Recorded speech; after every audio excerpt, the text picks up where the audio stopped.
اور تم سے پہلے ہم کئی امتوں کو جب انہوں نے ظلم کیا ہلاک کر چکی ہیں، اور ان کے پاس پیغمبر کھلی نشانیاں لے کر آئے، مگر وہ ایسے نہ تھے کہ ایمان لاتے۔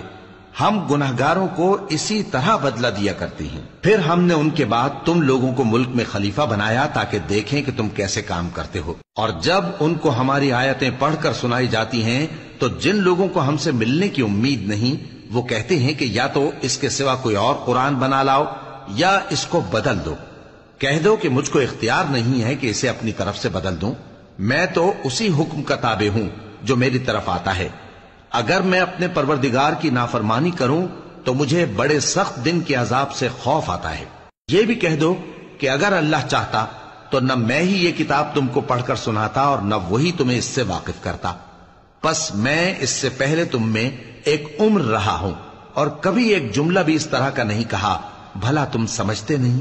تو اس سے بڑھ کر ظالم کون ہوگا جو اللہ پر جھوٹ باندھے یا اس کی آیتوں کو جھٹلائے؟ بے شک گنہگار فلاح نہیں پائیں گے۔